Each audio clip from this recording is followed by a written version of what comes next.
Je vous jure que ces gens sont absolument insupportables. Salut à tous, ici Reg. Aujourd'hui, petite vidéo que j'ai envie de faire par rapport à la réaction des gens par rapport à la série The Idol. Il faut savoir que je ne vais pas parler de la série en détail, il n'y aura aucun spoiler du premier épisode qui est sorti. J'ai juste envie de parler de la réaction des gens. Pourquoi? Parce que j'ai passé pas mal de temps sur les réseaux cette semaine, pas mal de TikTok, de tweets, d'articles, de journaux professionnels normalement, qui ont commencé à dire plein de choses qui sont issues d'une seule chose, la polémique. Et ça, c'est problématique parce que les gens parlent de quelque chose qu'ils n'ont pas vu. Donc je vais parler de tout ça. Évidemment, il n'y aura rien de personnel. Je vais pas montrer des gens, mais il y en a beaucoup qui vont peut-être se reconnaître s'ils tombent sur cette vidéo, parce que ces gens-là font des dizaines de milliers, voire des centaines de milliers de likes sur TikTok, par exemple. Et je trouve que ça génère un débat assez nocif pour l'art de manière générale, que ce soit sur The Idol ou autre. Mais avant de commencer, j'aimerais remercier le partenaire officiel de cette vidéo, CyberGhostVPN et ses 38 millions d'utilisateurs et presque 5 sur 5 sur Trustpilot. Vous les connaissez aujourd'hui, ils permettent de contourner la fameuse chronologie des médias qui est anti-consommateur et qui nous empêche de voir des films comme on le souhaite. En effet, Avatar 2 est déjà disponible sur Disney+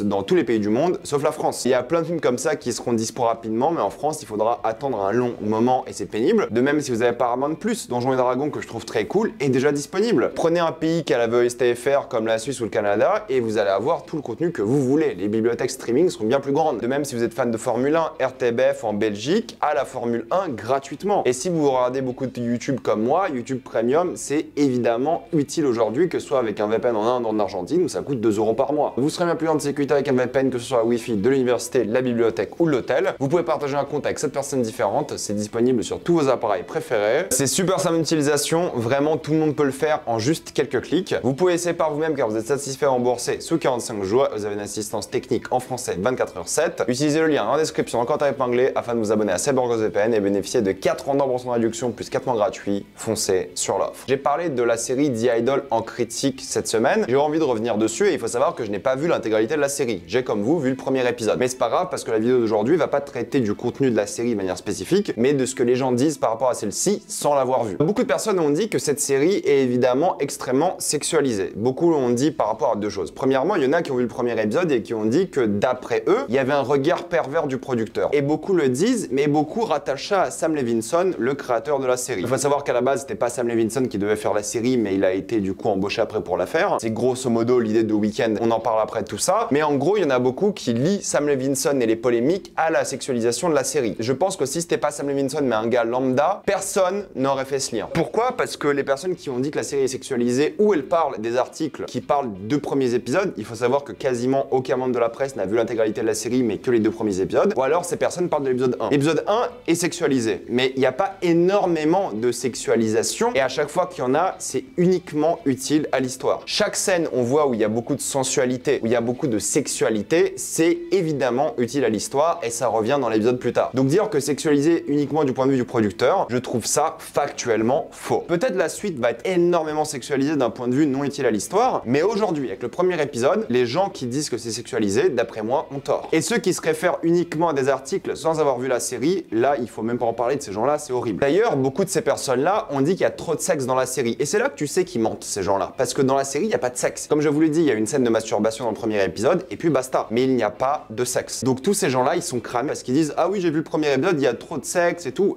Il n'y a pas de sexe. Il n'y a même pas de pénétration. Allez, il y en a avec un petit glaçon, mais on le voit même pas à l'image. C'est sous-entendu. Donc ces gens-là, ils sont cramés direct et ils font, comme je vous l'ai dit, des dizaines de milliers de vues et de likes sur les réseaux. Surtout sur TikTok, ce nouveau milieu du puritanisme français. C'est fou, quoi. Moi qui pensais que ma génération allait pas du tout être puritaine, c'est l'inverse qui se produit, j'ai l'impression. Mais là où je suis devenu complètement foudrage, c'est par rapport à l'apologie du viol. Pour l'instant, dans l'épisode 1, rien ne fait l'apologie du viol. Et j'en profite pour corriger un truc que j'ai dit. Dans ma dernière vidéo, je m'étais mal exprimé, j'avais dit que, en gros, un viol conjugal, c'était un pseudo-viol. C'est pas ce que je voulais dire. Je voulais dire que dans cette série, il y aura possiblement des viols conjugaux, virgule, des pseudo-viols. Pourquoi est-ce que j'ai dit ça? C'est que dans cette série, les personnages auront une relation sur le non-consentement consenti. C'est du roleplay classique de BDSM. Et du coup, c'est ça que je veux dire par pseudo-viol, parce qu'en fait, avec ces personnages-là, la limite sera toujours très fine entre ce qui est réellement un viol conjugal ou ce qui est leur jeu de rôle. C'est pour ça que c'est un peu compliqué. Mais c'est vrai que j'aurais dû mieux m'exprimer. C'est ma faute. Je suis tout à fait d'accord. Vous m'avez fait beaucoup de remarques sur ça. Au moins, on s'est compris. Et je pense que ceux qui ont vu l'épisode m'ont compris aussi. Mais beaucoup disent que la série fait l'apologie du viol. Mais ils disent uniquement cette chose-là sans avoir vu l'épisode. Déjà parce que l'épisode 1, il n'y a aucun viol. Il n'y a même pas de viol conjugal, mais tu sais que ça va arriver. Tu sais que cette relation va être tellement toxique qu'il y aura des pseudo-viols qui seront consentis, pas consentis. On verra. ça, ou des viols conjugaux. Mais pour l'instant, l'apologie du viol, c'est des gens qui n'ont pas vu la série. Ensuite, il y a plein de gens qui disent ça par rapport à l'apologie du viol, par rapport aux journaux, par rapport aux médias, qui disent que c'est l'apologie du viol. Sauf que les médias, la majorité d'entre eux n'ont vu que 2 épisodes, et peut-être dans l'épisode 2, ça fait l'apologie du viol, mais honnêtement, je serais très étonné. Vu comment se passe la série, je serais très étonné. Pourquoi? Parce que j'ai lu ces articles, et ils disent tous la même chose. Ils disent un truc que je trouve vraiment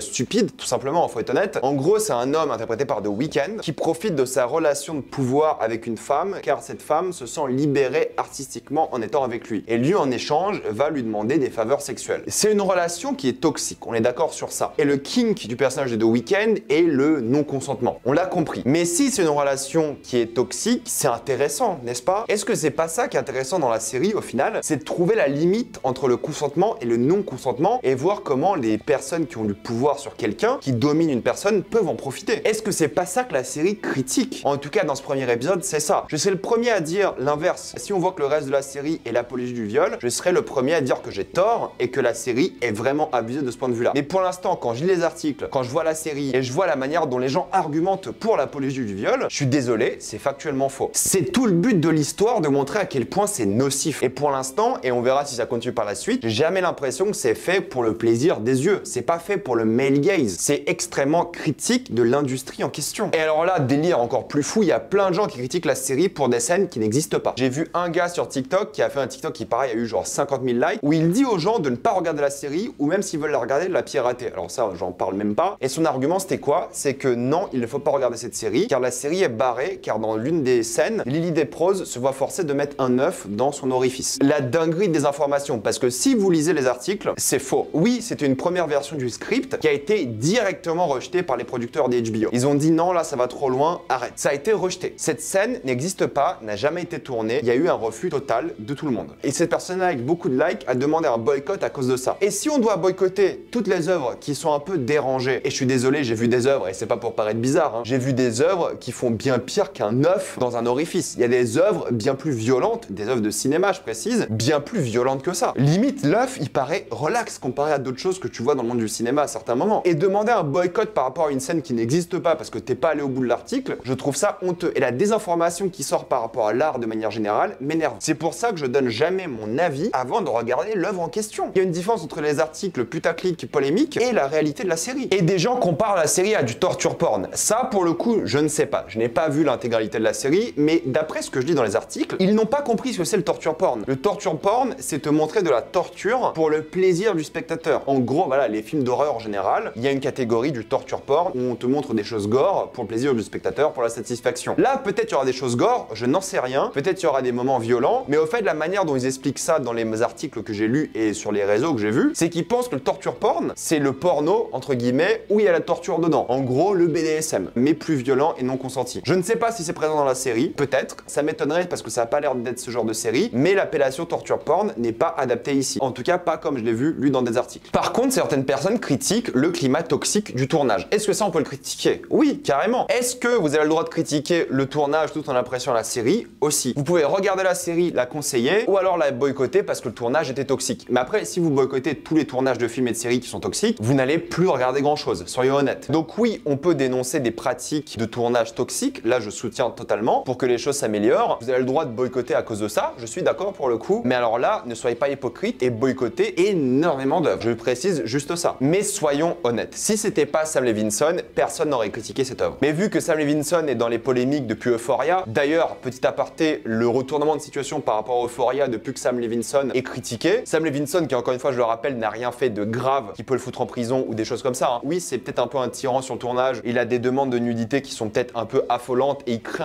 peut-être un climat toxique, ça c'est pas normal, on est d'accord, mais là il se fait cancel d'une manière un peu trop sévère pour ce que c'est. Parce que si on s'arrête à ça, encore une fois, il faut être cohérent et cancel énormément plus de personnes. Encore une fois, je veux pas défendre l'artiste torturé et tout, qui vient d'une grande famille de réal et tout, on est d'accord sur ça, mais juste soyez cohérents s'il vous plaît. Mais encore une fois, cette série, si c'était pas Sam Levinson, personne n'en parlerait. Et je pense qu'HBO en profite aussi. Mais le retournement de situation par rapport à Euphoria, par rapport à cette série-là aussi d'aujourd'hui, juste parce que Sam Levinson, qui n'a rien à voir avec la qualité de la série ou des séries en question, ce n'est pas normal. C'est comme les gens qui critiquent de Flash, là, récemment, parce que c'est Ezra Miller. Non, tu sépares les deux. T'as le droit d'aller boycotter l'œuvre parce que t'aimes pas Ezra Miller et tout, ou n'importe quel réal, ok, mais quand tu critiques une œuvre, tu ne critiques pas les coulisses. Tu critiques l'œuvre et puis basta, ça s'arrête là. Ensuite, ça a commencé à reprendre tous les albums de The Weeknd pour dire que The Weeknd a toujours eu une sorte de comportement très abusif par rapport au sexe, aux drogues et tout. Il s'est toujours porté en tant que gourou. Mais j'ai envie de vous dire, artistiquement, déjà on sait pas si The Weeknd a fait tout ça dans la vraie vie, mais artistiquement, est-ce que c'est pas super intéressant comme casting du coup? Pour l'instant, il joue pas très bien, mais on l'a très peu vu, j'avoue. Mais il était quand même flippant, je trouve, et c'est ce qu'on veut de son rôle. Mais est-ce que c'est pas intéressant de prendre un gars qui est connu pour ça et lui donner justement ce rôle de gourou? C'est hyper pertinent, je trouve. Ça insulte Lily Rose Depp qui a quand même un CV bien plus imposant que beaucoup d'actrices à son âge. Oui, c'est le réseau, on est d'accord, mais ça l'a fait passer comme son premier rôle ou des choses comme ça, alors que pas du tout. Ce qui se passe, c'est que les gens cherchent un coupable. Ils demandent de cancel la série, ils demandent de la boycott, ils demandent de la pirater alors qu'ils ne l'ont pas vue. Regardez la série, faites-vous votre avis. Vous avez le droit de dire que la série est nulle et de pas la regarder. Là, j'accepte. Honnêtement, j'accepte des vraies critiques plutôt que ce que j'ai vu sur les réseaux cette semaine. Et ce que je vois depuis des mois d'ailleurs. Et je suis pas là que pour défendre la série. Si la série est nulle au bout de 6 épisodes, je serai là à vous dire que la série est nulle. Mais pour l'instant, moi, l'épisode 1 m'a plu. C'est pas une dinguerie, c'est un pilote sympathique qui met bien les enjeux. J'aurais aimé qu'il sorte 2 épisodes d'un coup pour le coup, mais pour l'instant, j'aime bien et j'ai envie de voir la suite. Mais les gens boycottent juste parce qu'il y a des polémiques, sans avoir leur propre avis sur la question. Et ça, ce n'est pas un comportement sain d'être à ce point influencé par des polémiques et de donner votre avis sur quelque chose que vous n'avez pas vu. Vous avez le droit d'être repoussé par la toxicité du tournage, par les articles et tout, mais si vous donnez votre avis, n'ayez pas l'audace de donner votre avis sans avoir vu la série. On est où là, bordel? Bref, je voulais parler de ça, j'espère avoir votre avis dans les commentaires sur cette question que je trouve vraiment intéressante. N'hésitez pas, je veux qu'on en débatte. Encore une fois, pensez à vous abonner à la chaîne pour voir les prochaines vidéos, mettez un j'aime, ça aide beaucoup la chaîne. Suivez-moi sur tous mes réseaux et avant de quitter cette vidéo, pensez à utiliser le lien dans la description, dans le commentaire épinglé, afin de débloquer toutes les plateformes de streaming en toute sécurité et accessibilité. Tout ça pour 2,03 € par mois, plus 4 mois gratuits. Foncez sur l'offre et moi je vous dis à la prochaine fois. Salut à tous.